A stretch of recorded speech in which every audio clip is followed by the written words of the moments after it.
சரி அனுப்பிச்சு sir hi சொல்லுங்கள் எல்லாம் எடுக்கிறேன். ஹாய் சொல்லுங்கள். கடலூர் மூத்த குடிமக்கள் சங்கத்துக்கு வந்துருக்கோம் நாங்கள்லாம். இங்கே பாருங்கள் எல்லாரும்.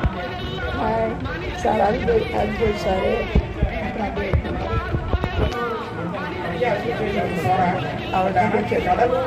இந்த நம்ம ஃபேமிலிக்குள்ளார வந்த மாதிரி ஒரு உணர்வு. நான் அதனாலதான் காலையில் கூட 5 வந்துட்டோமே அவங்க நேரத்தை கூப்பிட்டோமே இல்லை மறந்துட்டேன். இல்லாட்டினா நான் வந்திருப்பேன் நேரம் இங்கே ஆஃபீஸ் வந்துருக்கேன். அப்புறம் இங்கே ஒரு 5 நிமிஷத்தில் வந்திருக்கலாம். நீங்கள் விட்டோமே அப்படின்னு சொல்லிட்டுன்னா அடுத்து அவர்கிட்ட அவர் மறுபடியும் வெயிட் பண்ண சொன்னார். ராமலிங்க சார் ஓகே வந்துட்டு பார்த்தீங்களா? அப்படி பாருங்க எல்லாரும் பாருங்க. அங்கே உண்டு இன்னும் ஒரு சந்திரா மூஞ்சி போடுங்க, எங்க மூஞ்சி எடுங்க. எல்லாம் எல்லாம் ஹாய் சொல்லுங்க.